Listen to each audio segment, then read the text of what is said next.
If I could go back to 40, I wouldn't chase what I thought mattered. I'd stop punishing myself for things that never deserved my energy. Some habits we carry for decades, not because they help us, but because we never question them. Here's what I'd leave behind. At 40, I believed comparison was fuel. I thought watching what others achieved would push me forward, keep me sharp, remind me not to settle. I'd see a colleague get promoted and tell myself it meant I needed to work harder. I'd notice a neighbor's new car and wonder what I was doing wrong. I'd flip through holiday photos from people I barely knew and feel like my life was smaller, quieter, less impressive. It didn't feel like jealousy at the time. It felt like ambition.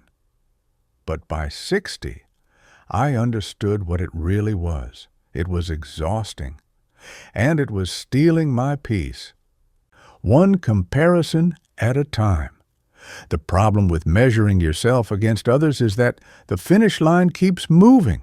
You hit a goal, and instead of satisfaction, you immediately scan the room to see who's done more. You buy the house, and then you notice someone else's is bigger. You take the trip, and someone else looks more exotic. You raise good kids, and you wonder why they aren't as successful as someone else's. There's no winning because the game has no end. You're not chasing your own definition of enough. You're chasing everyone else's highlight reel. And it's not just other people. Sometimes the cruelest comparisons are the ones we make with ourselves. I used to look back at my younger self, stronger, faster, sharper, and feel like I was failing just by aging. I'd remember how easily I used to learn new things, how much energy I had, how little sleep I needed, and instead of honoring what I'd gained over the years, I focused only on what I'd lost. I made my past self the enemy of my present one. That's no way to live. What I wish I'd understood at 40 is that comparison doesn't motivate growth. It manufactures inadequacy. It trains you to see your life as never quite good enough, no matter what you build or accomplish. You stop celebrating your own milestones because they pale next to someone else's. You stop feeling grateful for what you have because you're too busy noticing what you don't. And worst of all, you stop defining success on your own terms. You let other people's choices, other people's timelines, other people's values dictate how you feel about your own journey. By the time I reached my 60s, I'd spent decades in that trap. And when I finally let it go, the relief was staggering. I stopped scrolling through social media looking for proof that I was behind. I stopped attending events just to see how I measured up. I stopped keeping score. And in that stillness, I found something I hadn't felt in years: contentment. Not because my life suddenly became perfect, but because I stopped demanding that it look like anyone else's. I started measuring my days by my own quiet joys. A good conversation, a moment of rest, a problem solved, a kindness given. Those things didn't photograph well. They didn't impress strangers. But they were mine, and they were enough. If I were 40 again, I'd stop right there. I'd stop comparing. I'd stop using other people's lives as proof that mine was lacking. I'd give myself permission to walk my own path at my own pace, without constantly looking over my shoulder to see who was ahead. The second thing I'd stop doing is saying yes when I mean no. For years, I thought being dependable meant being available to everyone all the time. If someone asked for help, I said yes. If someone needed a favor, I rearranged my schedule. If someone invited me somewhere I didn't want to go, I went anyway because I didn't want to disappoint them. I wore my exhaustion like a badge of honor. I believed that if I could just keep up, keep giving, keep showing up, I'd earn some kind of respect or love that felt just out of reach. But the truth is, I wasn't being kind. I was afraid. Afraid of conflict. Afraid of seeming selfish. Afraid that if I set a boundary, people would stop needing me. And if they stopped needing me, maybe they'd stop wanting me around at all. So I said yes to things that drained me, yes to obligations that meant nothing to me, yes to people who took without ever giving back. And with every yes I didn't mean, I moved further away from the life I actually wanted. The cost of this showed up slowly. First, it was just tiredness. Then it was resentment. I'd agree to something and immediately regret it, counting down the hours until it was over. I'd help someone and feel angry that they didn't appreciate it enough, even though I never told them it was inconvenient. I started to feel like a supporting character in my own life, always in the background of someone else's story. I had no time for my own projects, my own rest, my own thoughts. Everything I did was in service of someone else's agenda, and the cruel irony is that people didn't even respect me more for it. They just expected more. When you never say no, people stop valuing your yes. They assume you'll always be there, so they stop being careful with your time. They stop asking if it's okay. They just assume, and you become invisible in your helpfulness, useful, but not seen. What I wish I'd known at 40 is that boundaries aren't selfish. They're honest. When you say yes to something you don't want to do, you're lying. You're telling someone you're available when you're not. You're telling them it's fine when it isn't. And that dishonesty doesn't protect the relationship. It poisons it. Because eventually the resentment leaks out. You become passive-aggressive.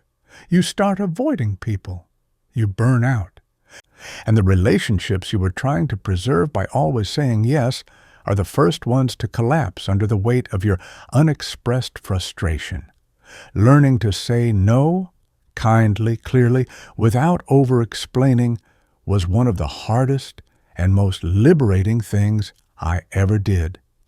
It didn't cost me the relationships that mattered. The people who truly cared about me respected my boundaries.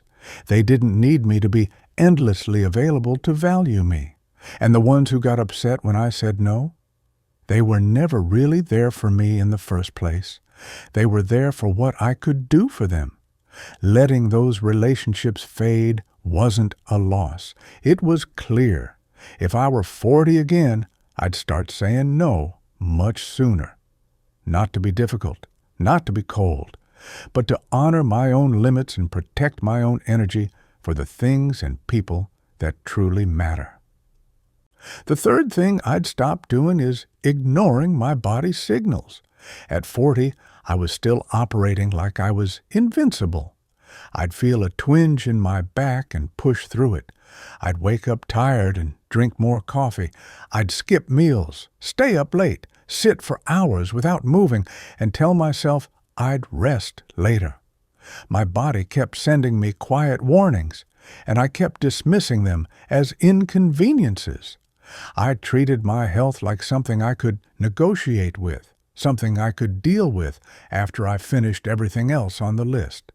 But the body doesn't negotiate. It keeps a record. Every ignored ache, every skipped checkup, every night of poor sleep adds up. And by the time the consequences arrive, they're no longer quiet. They're loud, urgent, and often irreversible. I didn't understand that at 40. I thought I had time. I thought my body would keep tolerating whatever I threw at it. I was wrong. The signals started small, a stiff neck that wouldn't loosen. Persistent headaches I blamed on stress. trouble sleeping that I blamed on coffee, a general heaviness I blamed on aging. I never stopped to ask what my body was trying to tell me. I just found ways to keep going. Pain relievers, energy drinks, distractions. I numbed the signals instead of listening to them. And the more I ignored, the louder they had to get before I'd finally pay attention. What I wish I'd done at 40 is slow down and listen, not with panic, but with respect. Our bodies are wise. They know when we're overdoing it. They know when we need rest, movement, nourishment, stillness. But we've been trained to override those signals, to see them as weaknesses rather than guidance. We push through pain because we think that's what strength looks like. But real strength is knowing when to stop before you break. By the time I reached 60, my body had been trying to get my attention for 20 years. Some of that damage I could repair. Some of it I couldn't. I'll carry the consequences of my 40s and 50s for the rest of my life. And while I've made peace with that, I can't help but wonder what would have been different if I'd just listened sooner, if I'd rested when I was tired instead of when I was burnt out, if I'd addressed small problems before they became chronic ones, if I'd treated my body like a partner instead of a machine. If I were 40 again, I'd stop ignoring the signals. I'd rest without guilt. I'd move without punishment. I'd eat with attention. I'd sleep with intention. I'd honor the body that carries me through this life, because once it's worn down, no achievement, no deadline, no approval from anyone else will have been worth it. The fourth thing I'd stop doing is holding on to relationships that had run their course. Not every person we meet is meant to walk with us forever. Some people come into our lives for a season, and that's okay. But I didn't understand that at 40. I thought loyalty meant staying, no matter what. I thought history was reason enough to keep showing up, even when the connection had faded, even when it had turned painful. There were friendships I clung to long after they stopped being mutual. I'd reach out, make plans, check in, and get silence or excuses in return. But I kept trying because we'd been friends for so long, because we had shared memories. Because I didn't want to be the one who gave up. I treated the relationship like something I could save through sheer persistence, as if caring harder would somehow make the other person care again. And there were relationships that had become toxic but familiar. People who criticized more than they encouraged. People who took more than they gave. People who made me feel small, anxious, or not enough.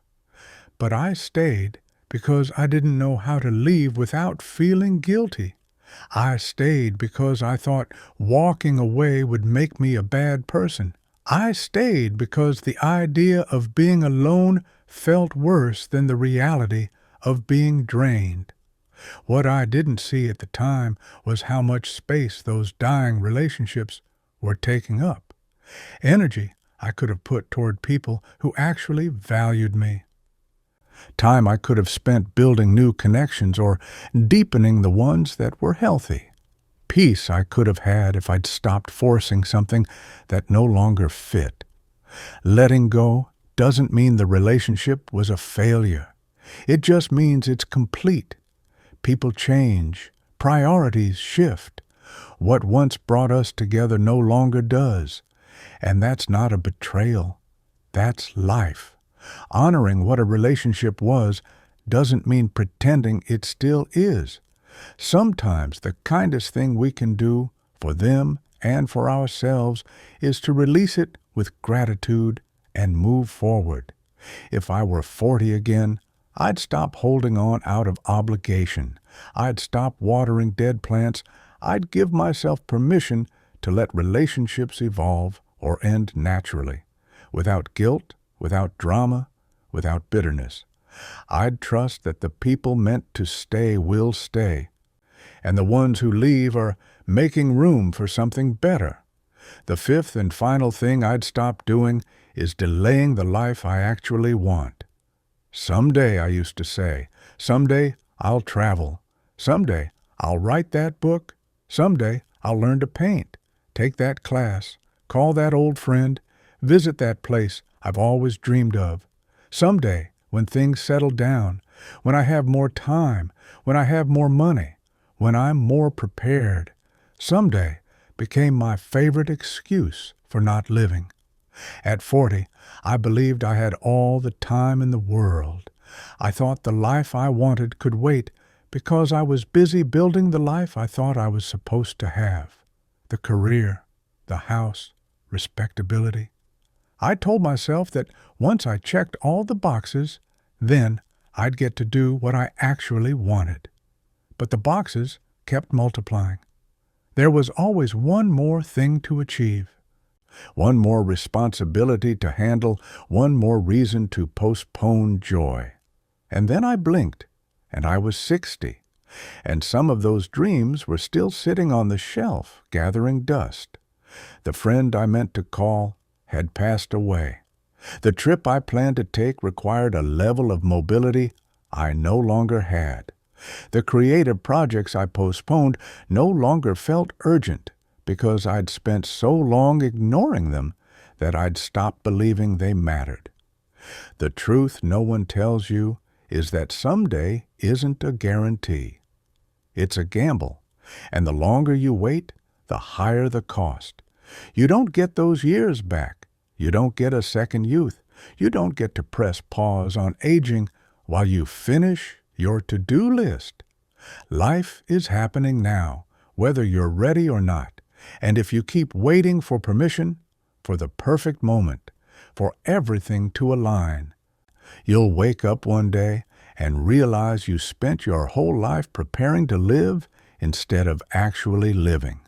What I wish I'd understood at 40 is that the life I wanted didn't require perfection. It required a decision. It required me to stop waiting and start choosing. To take the trip even if it wasn't the ideal time.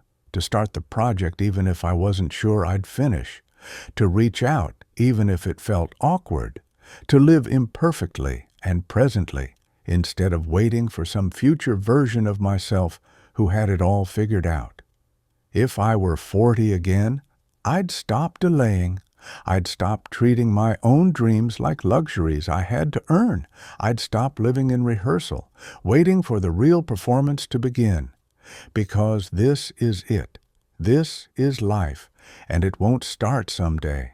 It starts the moment you decide it does.